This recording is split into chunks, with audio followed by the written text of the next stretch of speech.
le livre de Rois, 2 Rois, chapitre 5, versets 7 et 8. 2 Rois 5, verset 7 à 8, je là-bas. Après avoir lu la lettre, le roi d'Israël déchira ses vêtements et dit: Suis-je un Dieu pour faire mourir et pour faire vivre, qu'il s'adresse à moi afin que je guérisse cet homme de sa lèpre? Sachez donc et comprenez qu'il cherche une occasion de dispute avec moi. Lorsqu'Élisée, homme de Dieu, après que le roi d'Israël avait déchiré ses vêtements, il envoya dire au roi: Pourquoi tu déchires tes vêtements? Laisse-le venir à moi, et il saura qu'il y a un prophète d'Israël. Amen.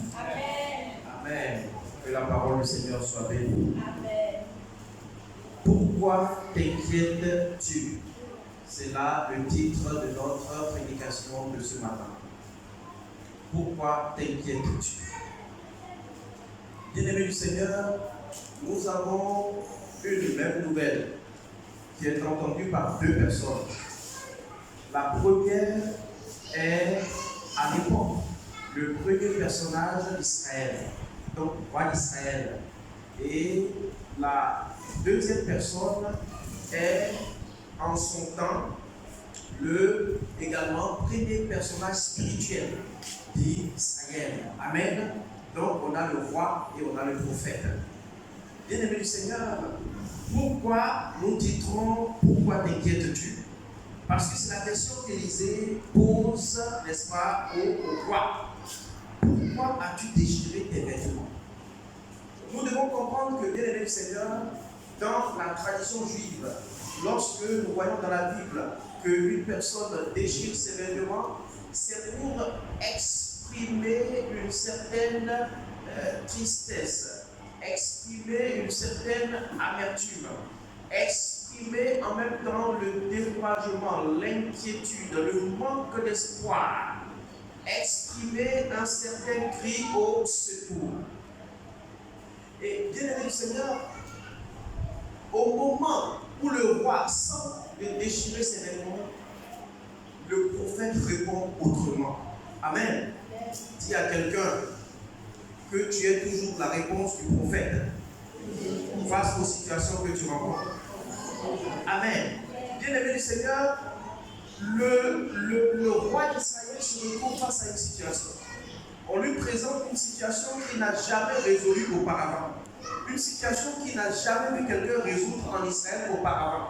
Il se trouve que Naaman, général syrien, entre les mains de qui l'Éternel aura livré tous les ennemis, n'est-ce pas, de la Syrie à l'époque. Donc, c'était un grand combattant, chef d'état-major de son pays. Il est lépreux, malade. Il est malade d'un mal qu'on ne guérissait pas à l'époque.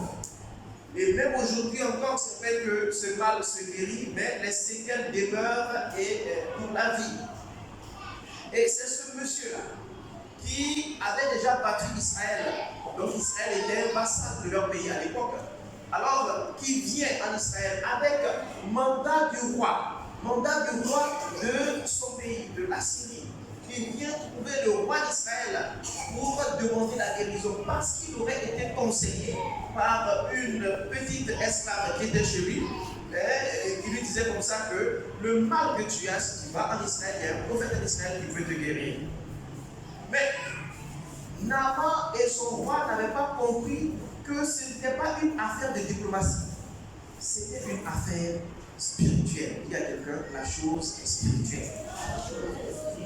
Bien-aimé du Seigneur, lorsque nous rencontrons une situation dans la vie, lorsque une nouvelle arrive à ton oreille, lorsque tu entends ou tu prends connaissance d'une situation, d'une manière ou d'une autre, ça peut être par les médias, ça peut être par téléphone, ça peut être dans une lettre. Bien-aimé du Seigneur, d'une manière ou d'une autre, une nouvelle arrive à tes oreilles. Bien-aimé du Seigneur, si tu comprends cette nouvelle comme étant un problème qui va en finir avec toi, bien-aimé du Seigneur, il te sera fait selon ta foi. Mais si tu comprends cette situation comme étant une situation permise par l'Éternel, notre Dieu Tout-Puissant pour se glorifier, alors l'Éternel se glorifiera, tu verras sa gloire et tu le loueras. Amen. Oui, notre Seigneur Jésus a dit comme ça de cet aveugle de naissance, quand les gens disaient, mais pourquoi est-ce qu'il est aveugle de naissance? Pourquoi est-ce que lui, il n'est pas encore né, et puis il a fait quoi, et puis il sort, il est aveugle. Le Seigneur dit, S'il en est ainsi, c'est parce que le Seigneur a voulu se glorifier à travers cette maladie qui apparemment est impossible à guérir. Est-ce que tu connais une situation dans ta vie qui était dite impossible? Les hommes ont dit que ce n'est pas possible. Les hommes ont dit que non, on ne peut plus rien faire pour toi. On t'a conseillé d'abandonner. Ou on t'a conseillé de faire avec, il ne faut pas t'occuper de ça, comme ça tu vas oublier ça.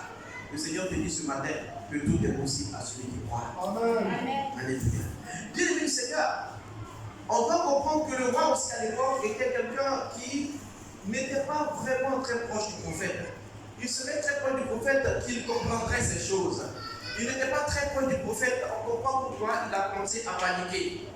Et aussi, il était, bien-aimé du Seigneur, il était le résultat de son expérience. Bien-aimé du Seigneur, vous savez, les choses de Dieu ne fonctionnent pas selon notre expérience. Non, non, non, non. Notre expérience est même soumise à la loi de Dieu. Notre expérience, bien-aimé du Seigneur, est influencée, bien-aimé du Seigneur, par l'action de l'Esprit si on le permet. Notre influence doit être soumise. La loi de Dieu, bien-aimé du Seigneur, là où elle intervient, notre expérience doit se taire. Bien-aimé du Seigneur, le roi n'avait jamais vu quelqu'un guérir les lépreux là-bas. Il n'a pas guéri de lépreux là-bas, il n'a pas vu ça, il n'en a pas fait, il n'a pas vu quelqu'un faire. Il sait même qu'Élisée a dû faire les miracles, mais il n'a pas entendu qu'Élisée a guéri les lépreux. C'est normal qu'il panique. Mais le prophète, il savait que tout est possible à celui qui croit. Le prophète savait que le Dieu d'Israël est un Dieu qui rend l'impossible possible. Le prophète savait que le Dieu d'Israël est le Dieu omnipotent. Le prophète savait que si Dieu a permis que Naaman le général vienne en Israël, Israël qu'ils ont déjà combattu, ils ont vaincu. Ils ont pris les gens, les filles, les garçons en esclaves pour partir. Alors, si Dieu permet que Naaman le général, le grand général, vienne en Israël pour chercher solution à sa situation, c'est que la solution à sa situation se trouvait en Israël. C'est qu'il y avait en Israël de quoi glorifier l'Éternel dans cette maladie-là. Bien-aimé du Seigneur, je vais te dire quelque chose. Pour que Dieu se glorifie, il faut une situation. Oui, les témoignages que nous rendons ici, quand on dit dimanche, oui, on va rendre témoignage. Le témoignage que tu rends, bien-aimé du Seigneur, c'est la fin d'une histoire qui t'a effrayé au départ. C'est la fin de quelque chose qui, lorsque ça a commencé, tu as eu peur. Tu étais inquiet. Tu t'es demandé qu'est-ce que je vais faire. Et le Seigneur s'est glorifié. C'est pour cela que tu viens dans la joie. Tu rends témoignage. Parce que tu es conscient toi-même que c'est l'Éternel qui a fait. Mais je vais poser une question à quelqu'un. S'il n'y a pas de situation, ton Dieu se glorifie comment? Bien-aimé du Seigneur, Élisée avait compris cela. Et c'est cette mentalité d'Élisée, cette mentalité du prophète que nous devons avoir. Élisée savait, bien-aimé du Seigneur, que Dieu a simplement besoin des personnes. Dieu cherche des personnes qui sont prêtes à agir par la foi. Dieu cherche des personnes qui sont capables de compter sur lui, quelle que soit la situation. Dieu cherche des personnes qui sont capables de dire: Éternel, tu es mon refuge. Éternel, tu es, oui, mon rocher sur lequel je m'appuie. Éternel, tu es celui sans qui je ne peux rien. Éternel, c'est sur toi que je compte, c'est vers toi que je lève les yeux. Tu es mon secours. Bien-aimé du Seigneur, si le roi, certainement, je suis convaincu, s'était tourné avec foi vers le Seigneur, la chose ne serait pas arrivée à Élisée. Parce que le même Dieu qui a agi à travers Élisée, c'est ce même Dieu que le roi n'a pas laissé agir à travers lui. Dis à quelqu'un: laisse ton Dieu agir à travers toi. Alléluia. Bien-aimé du Seigneur, que toi et moi nous commencions à parler un autre langage, le langage de la foi. Le langage de la foi, c'est le langage de Dieu. C'est le langage de notre Père Céleste. Ce n'est pas le langage de ce qu'on voit, c'est le langage de ce qu'on croit que notre Dieu peut faire. Et notre Dieu, il peut tout faire. Bien-aimé du Seigneur, lorsque la situation paraît catastrophique, on remarque avec Lazare, le Seigneur n'est pas venu pour le sujet. 3 jours, le 4e jour, il vient. Même ceux qui l'avaient appelé au départ, lui ont dit non, la mission est terminée, la mission maintenant est devenue impossible. Jésus dit: c'est maintenant que je vais me glorifier. Ne t'ai pas dit que si tu crois, tu verras la gloire de Dieu. Alléluia. Bien-aimé du Seigneur, lorsque tu entends quelque chose, lorsque tu entends une nouvelle, lorsque tu découvres quelque chose, lorsqu'on te dit qu'il y a une situation, ça peut être la maladie, ça peut être une perte. Tu peux perdre de l'argent, tu peux perdre un être cher, tu peux perdre même une opportunité. Et lorsque tu entends que une situation est devenue difficile, lorsque tu entends une nouvelle, bien-aimé du Seigneur, comment est-ce que tu réagis? Est-ce que tu réagis comme le roi? Ah, vraiment, c'est fini, je suis foutu. Bien-aimé du Seigneur, certainement que si nous réagissons comme ça, nous sommes perdus à la base.